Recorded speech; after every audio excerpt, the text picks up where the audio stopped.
Skyknighter here, and I'm here to ask you a question.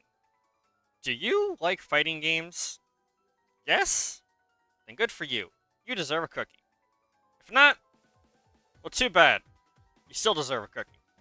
Maybe you're one of those people who likes to rage at others, or just have fun playing them. Either way, they can be fun, and when asked about the top fighters, or the most memorable ones, there may be a game you may skip on. And maybe that game just so happens to be Undernight In-Birth. And unless I happen to be wrong, then, someone may just say, oh, I remember this game, then, well, good for you. So I mainly heard about Undernight In-Birth around the time when BB Tag came out, and I was kind of confused on what this series actually was. I knew about the other games or I guess, show that was featured, but I never exactly heard about Undernight as a whole. So because of BB Tag, I decided to go out of my way and play Undernight, and I will say it's a quite interesting fighting game as a whole. So, I decided to make a video on Undernight In-Birth Celes, which I hope I pronounced that right, but I'll get onto the whole pronunciation, rule in a bit. Now, before I get onto the video, I have three things I should point out before we start. 1. My pronunciation is really terrible, so I may mispronounce names, locations, characters, and etc. wrong. 2. Since I am doing a review on this game, after the history section, I need to clarify that I am not an expert on fighting games. So if I get a mechanic wrong, I do apologize, and anyone can point out in the comments below if I happen to get something wrong. 3. I should note that any info I tell you guys when it comes to the current game may be patched or updated, so character mechanics or something may not reflect the future of the game if it gets updated. The fourth and final thing I want to mention is that Undernight In-Birth in itself has mostly gotten updates rather than separate games like I usually cover. So I'll be covering the updates when I get to them, but I won't talk about any info before the update dropped, so any announcements that talks about them or anything will be skipped over, due to me not finding any of the info really that interesting. Although some console ports will be mentioned, as I found them to be quite interesting, as it's a little weird, but oh well, I'm kind of glad those consoles got the game, but more on that later. Updates on what each update has added will be included, as they do have important stuff to talk about. So stuff like characters will be talked about, but I have no knowledge on how certain characters functioned or whatnot in the previous versions. Except for one game, but more on that later. With all that out of the way, here is a series history and review of Undernight In-Birth Celes. Now, the developers for Undernight In-Birth are split between three companies. That being French Bread, which sometimes they may call French Breed, so I apologize, Equal Software, and Arc System Works. Although the developers for the first official game of Undernight In-Birth was French Bread. Equal Software did help through its development, although I should talk about Equal Soft, as they did have a hand in creating one of the worst video games ever made. That game being Death Crimson, which came out on the Sega Saturn on August 9th, 1996. The game was released in Japan only, and is known for its bad graphics, music, stiff camera, and some bad hit detection. Also, this game cover you see has nothing to do with the actual gameplay itself. Even when doing research on the game and seeing some of the screenshots, honestly, I don't even know what I'm looking at. Although the game for some reason ended up getting a sequel called Death Crimson OX, which had a much better reception, and for some reason there was also a Death Crimson 2, Maruto no Satan. However, I can't seem to find much info on the game itself, although I did find that on Lunchbox Games database, the game has 4 stars, so it's probably doing something right. Now, luckily for Equalosoft, Death Crimson was not their game killer, and they're able to develop a much better game, which we'll get onto soon. Now, for the actual company we can talk about, French Bread, which is a Japanese video game company that was founded in the year 1995 as Wanatabe Productions. Wanatabe Productions was originally a doujin circle for the gaming community. When they stopped making doujin games, they wanted to use a completely different name than Wanatabe Production. One of the first names brought up was Soft Circle French Bread. This was made up of a certain team member, although this was of course not used. Although the name was made up from the fact that this team member was young and poor, the only thing they could ever afford was to eat convenience store bread and tap water. It should be noted that French bread, like the food, is a common noun and can't exactly be used as the company's name, so they are officially known as Unknown Co., but will still use the name French Bread in their games, mainly because that name is more fitting. So French Bread is known for their work in fighting games, and by fighting games, any sort of visual novel you never expected to get in one for some reason. Although I suppose Fighting Climax has a few characters that can, dish out some damage, and it also had the Oreo anime, although for characters are meant to be assist characters, and I don't know too much about the game itself, but that is not really today's topic. Although it would go back into what I said about any sort of visual novel being fit for a fighting game. To French Bread, any sort of visual novel was up for grabs in terms of fighting games. Essentially, their world was their Smash Bros. Their first game is the Queen of Heart 98, which features characters from the visual novel To Heart. It did have a few sequels, but I won't get into those games. Queen of Hearts 98 is actually available for download on this website called My Abandonware and has 5.5 stars, so it should be a good game. Although I'd probably be a bit careful with downloading anything on there unless you know what you're doing and have an ad blocker. Before I move on, go read To Heart. It's a fantastic visual novel, although you may have to get it by other means, as the visual novel isn't available on Steam, so you may have to sail the high seas for this one. French Bread's most successful fighting game is none other than the Melty Blood games, which are spin-offs of the visual novel Tsukihime. This game is also the game that Icosoft helped develop as well, and if you ever wanted to play a fighting game where you play in Evo's bathroom, this is the game for you. The series started in the year 2002 on December 30th and has received enhanced ports and a few sequels, with the most popular version being Melty Blood Actors Again Current Code, and the recent one being Melty Blood Type Lumen. I won't go into the Melty Blood games, as I want to save those for an entire video on its own, whenever that comes out. But, good old Wanatama Productions wanted to make something new, and step out of the Dojo Circle for a bit. And then, they started to work on something. A fighting game, of course. This fighting game is known as Undernight In-Birth, which came out on the arcades on September 20th, 2012 in Japan. The game started with 10 characters. Soon after, Hilda, the game's final boss in arcade mode, was made playable, and had a guest character, Eltna, or better known as San Elsa Malizia from Melty Blood. Also, this is the only version that both French Bread and Equal Software made together. Arc System Works published the game, but they never stepped into any development until its updated version. Although they may have had a hand in the development, but who knows. And by the way, if you thought the name Undernight In-Birth was a mouthful of a name, well, my good friends, you haven't seen anything yet. Next game, or I suppose major update is the better term for this one, is Undernight In-Birth EXE Late, or abbreviated to Uni, was the first major update for the game and launched on arcades on September 5th, 2013 in Japan. It came out for the PS3 on July 14th, 2014 in the region. A year and a half later, it came out in America in 2015, and 2 days later in the EU on the 27th. This new updated version added balance changes and added a character named Chaos in the game, and French Bread had a staff meeting. In this staff meeting, the company was deciding on what character to put in the game. So the creator of Akatsuki BlitzConf said, hey, how about you put my character, Akatsuki, into the game? And then French Bread was like, hell yeah, let's do it. Which, in all honesty, is pretty nice because Akatsuki BlitzConf needs more love out there. Now, I mentioned that Arc System Works worked on the game a tad bit, but that's because they helped develop the game for the console and Steam ports. On the 12th of July, 2016, Uni was released for the PC, so it could reach a wider audience. The next version for Undernight to release was Undernight In-Birth EXE Late ST, or it's usually shortened to Unis, came out with more balance changes, mechanics, and characters who were console exclusive were added with 2 new ones. That being Nanis, Bakia, which I know I'm probably not saying right. Interestingly enough, these characters were added to the arcade version, and they were on the console first, which I find odd because usually they're on the arcades first and then consoles, but you know, whatever, I'm not a game dev. Although the 2 new ones are Fona and Micah. Later down the line, 2 more characters are added, that being Nikundu and Wagner. The update came out on arcades on July 23rd, 2015, and was ported to consoles 2 years later on July 20th, 2017 in Japan. On February 9th, 2018, it came out on the Western regions and was released on Steam on August 20th of the same year, as a separate game altogether. They didn't even bother to update the previous version. There are also some posters you can get if you pre-order the game, although these are actually viewable in the gallery that the game has. Although we'll be sidetracking ourselves, as before I go into the next major update, I think I should talk about how I came to know Undernight a tad bit, even though I mentioned at the beginning of the video, and just how all this really, started. What I mean is that we're going to be talking about a different game series slightly.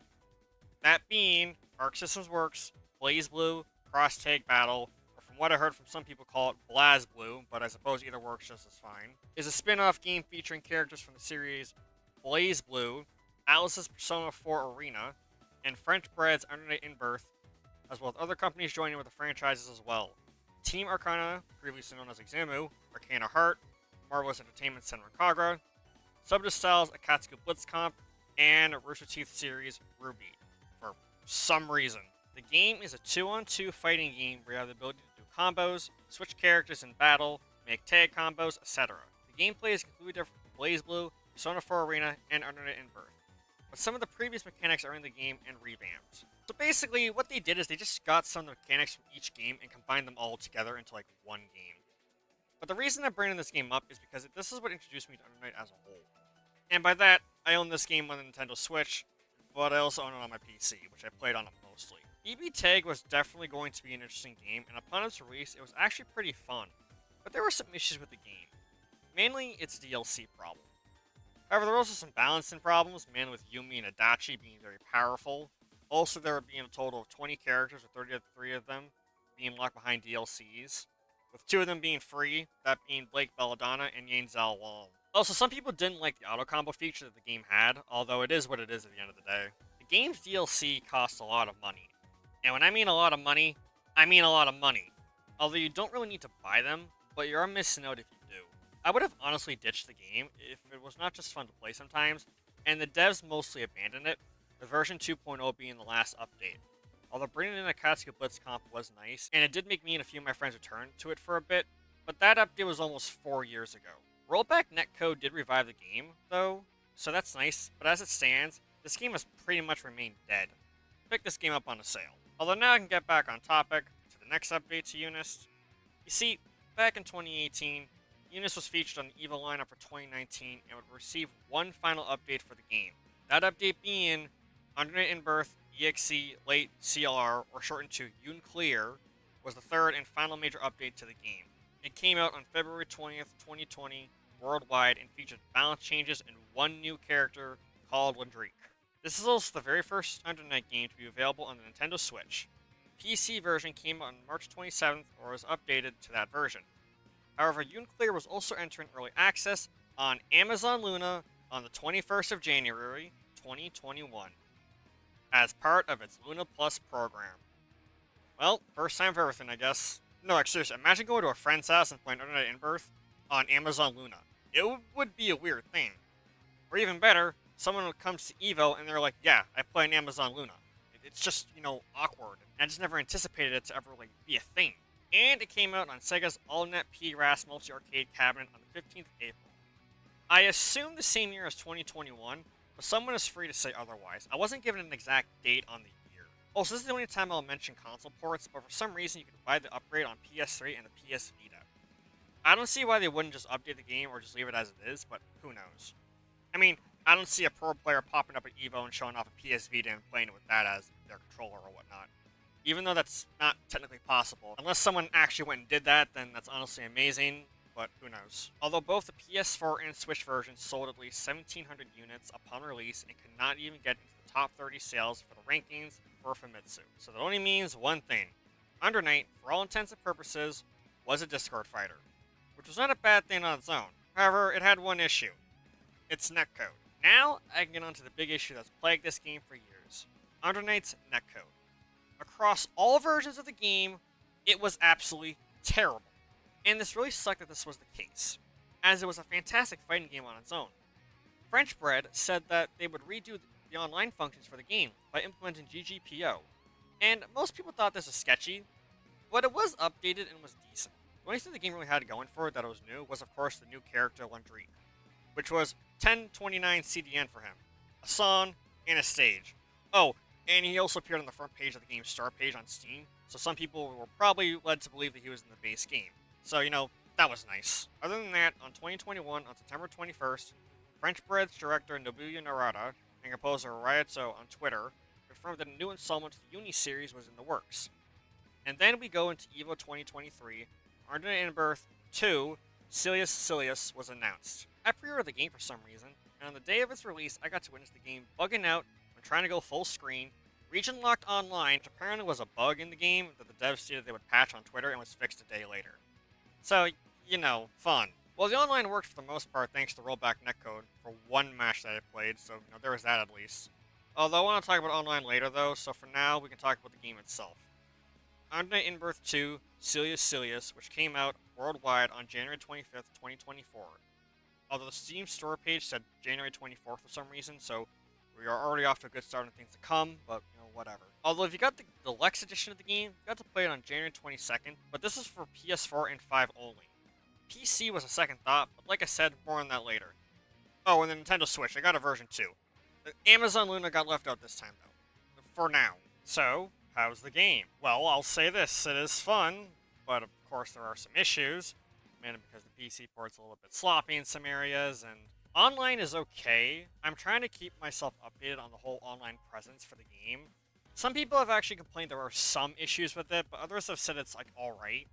But for the most part, I would just say online is fine.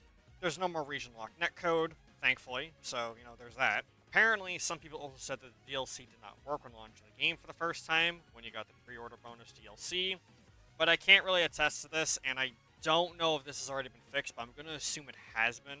But for the most part, a lot of people have been complaining about the online, which was basically the game's killer on day one of it. Although it doesn't end there either, because I think French Bread released the game on one of the worst possible times. Because literally a day later, or 2 days later in Japan time, Like a Dragon Infinite Wealth came out, Tekken 8, which was the real Unity 2 killer. Also, the Persona 3 remake was also coming out 9 days later. So the game had a lot of competition to deal with. Issues with online did not stop there. Hello there. This is post-production Skyknighter here, and I kind of just want to give a little bit of an update on the whole online section of this. I originally had a little section for this planned out, but really just giving the updates now. This entire video that you've been watching was literally recorded in February, mid-February. So most of these issues that I'm talking about have pretty much been fixed for online at least, and it's working just fine. But I do actually have an update for it, as I was actually in a lobby for a few people, and online worked for the most part, but the lobby system is a bit bugged. Whenever I'm watching other people play, the game will just kick me out of the lobby for some reason, and I have absolutely no idea why it does this, but that is a bit of a bug that you can encounter probably. And if you try to tab back in, sometimes the game will just be in a complete black screen. And if you tab out the game, it will sometimes be in a completely black screen. You gotta reset it. But other than that, that's really all it for the other issues with online that I've encountered. And that's just a little small update that I want to give. But yeah, anyway, back onto the video.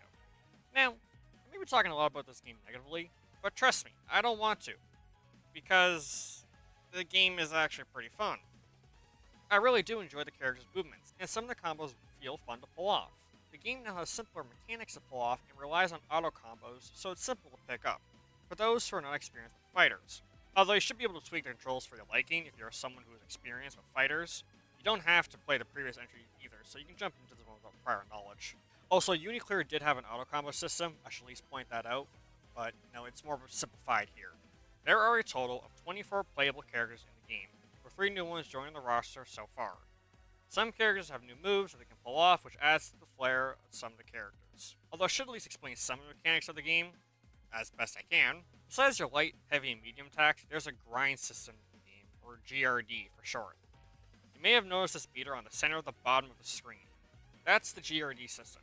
It's basically a tug-of-war sort of thing, where you're rewarded for doing offensive or defensive options in the game. If you play aggressively and utilize the system mechanics, it will increase. Getting hit or retreating will make it decrease. Although depending on who has more, it will reward the player with certain advantages, like increased damage, the ability to cancel any attack at the expense of your super meter. If not utilized correctly, such as failing to guard an attack properly, a player can be locked out of the GRD for a limited time. There is a super meter called the EXS gauge, and it fills up when the player attacks or is attacked, and they can pull off special moves. They can also enhance special attacks or change momentum with a defensive ability. Now, each version of Undernight did add mechanics of their own, and they're all here from the previous game as well. Although a Celestial variant has been added, which is a GRD Vorpal that players can utilize when the GRD is level 6 or beyond. Creeping Edge is the forward dodge that allows players to roll past an attack with the cost of them losing some of their GRD.